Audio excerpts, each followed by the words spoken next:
हुसैन की इतनी सी तकलीफ को बर्दाश्त न करे, मैदान करबला में उसी इमाम आली मकाम हुसैन अलैहिस्सलाम को भूखा प्यासा शहीद किया गया, तो मेरे आका के कल्ब अत्थर पर कितनी तकलीफ गुजरी होगी।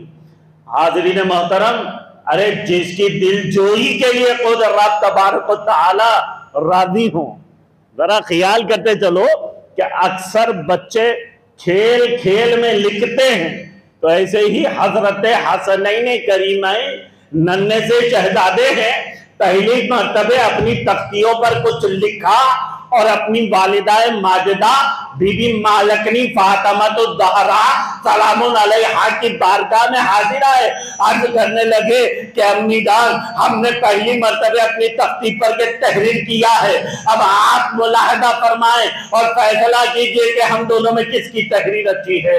मेरे आका हुसैन अलैहिस्सलाम फरमाते हैं कि अम्मी जान बताइए, भाईजान की तहरीर अच्छी है कि हमारी तहरीर अच्छी है। मालकनी को ख्याल आ रहा है, अगर मैं एक की तारीफ करूं तो दूसरे का दिल टूट जाएगा, दूसरे की दिल शिकनी होगी।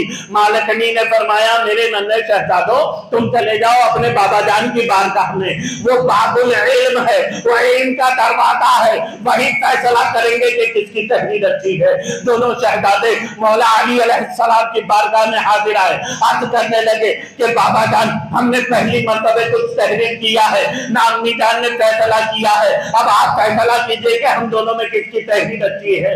मौला को भी ख्याल आ रहा है, अगर मैं एक शहजादे की तारीफ करूं तो दूसरे के दिल शिकनी, लिहाजा मौला अली अलैहिस्सलाम फरमाते हैं कि मेरे नन्हे शहजादो, तुम चले जाओ अपने नाना जान की बारगाह में, वो मदीनातुल इल्म है, वो इल्म का शहर है, वही फैसला करेंगे कि किसकी तहरीर अच्छी है। दोनों शहजादे हाजिर आए नाना जान की बारगाह में, अर्ज किया, नाना जान, अम्मी जान ने फैसला नहीं फरमाया, बाबा जान ने भी फैसला नहीं फरमाया, अब आप ही फैसला फरमा दीजिए दोनों में किसकी तहरीर अच्छी है। मेरे आका को भी ये ख्याल आ रहा है, जब इनकी माँ को इनकी दिल शिकनी बर्दाश्त नहीं, जब इनके बाप को इनके दिल शिकनी बर्दाश्त नहीं, मेरी मोहब्बत भी ये नहीं चाहती कि किसी एक का भी दिल टूटे, लिहाजा मेरे आका आसमान की तरफ नजर फरमा रहे हैं। आसमान से हजरत सैयदना जिब्रील जन्नती सेब लिए हुए बारगाह रिसालत में हाजिर हुए, अर्ज किया, या रसूल अल्लाह, मुझे रब ने भेजा है फैसले के लिए, आप इजाजत दे। मेरे आका ने इजाजत फरमा दी। हजरत जिब्रील दोनों के तख्तियों को रख दिया जमीन पर और वो सेब को आसमान में उछाल दिया। जैसे ही ऊपर गया, अब नीचे पलट कर आ रहा है। आधा रास्ता तय करने के बाद रब ने सेब को हुक्म दिया, ऐसे दो टुकड़े होना, आधा हसन की तख्ती पर, आधा हुसैन की तख्ती पर। रब तबारक व तआला फरमा रहा है कि प्यारे हबीब, जब इनकी माँ को इनके दिल शिकनी बर्दाश्त नहीं, इनके बाप को इनके दिल शिकनी बर्दाश्त नहीं, हबीब जब आपको इनकी दिल शिकनी बर्दाश्त नहीं, तो फिर मेरी मोहब्बत भी नहीं चाहती कि दिल किसी एक का भी दिल टूटे। ये है मेरे आका इमाम हुसैन आली मकाम हुसैन अलैहिस्सलाम, जिनकी जरा सी तकलीफ भी खुद मेरे आका को गवारा ना थी, और उनको मैदान करबला में भूखा प्यासा शहीद किया गया। बड़े ताज्जुब की बात है कि कल ही रात एक क्लिप मेरे नजरों से गुजरी, जिसमें एक मुफ्ती तारिक मसूद नामी, उसने अपनी तकरीर में, उसने अपने बयान में ये कहा कि यजीद के ताल्लुक से जो भी बयान किया जा रहा है ये सब बेबुनियाद है, जबकि वो मैदान करबला में नहीं था। अरे दलाइल मिल रहे हैं। गवर्नर जो मुकर्रर किया था वो किसके इशारे पर? फिर इमाम अली मकाम हुसैन अलैहिस्सलाम के लबे मुबारक पर छड़ी से मारता रहा मादअल्लाह, वो यजीद ही तो था। ये यजीद की नाजायज औलाद जो आज भी मौजूद हैं।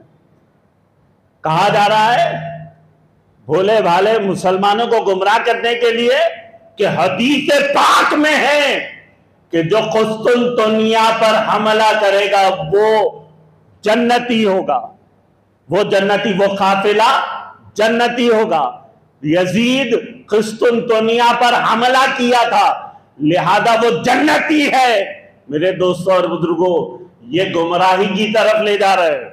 हदीस तो है, यकीनन ये हदीस पाक है।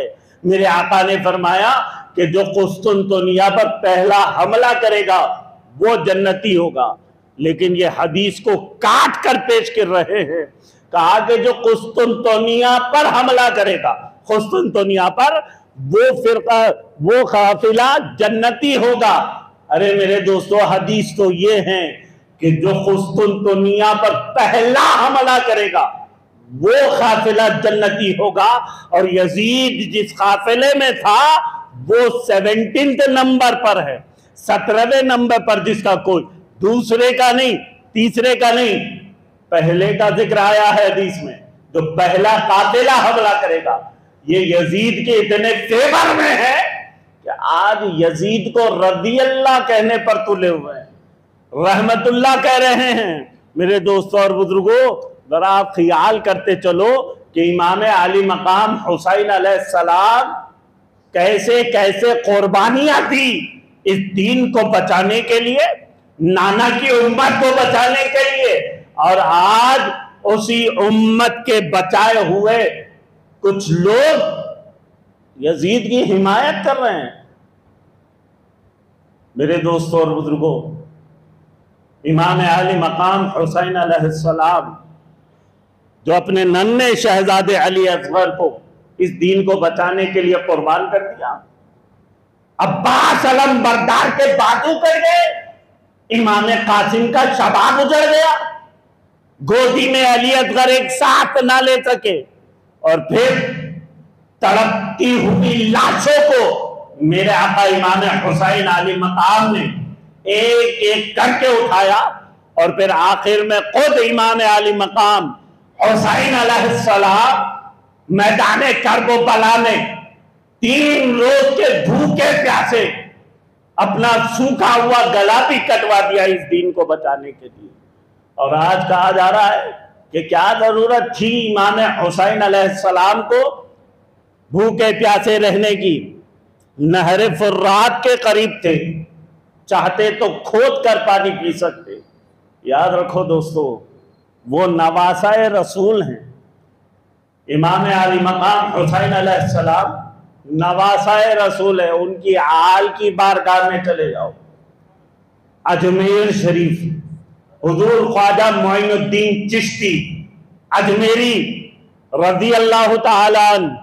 अरे जब उनका ये हाल है कि अपने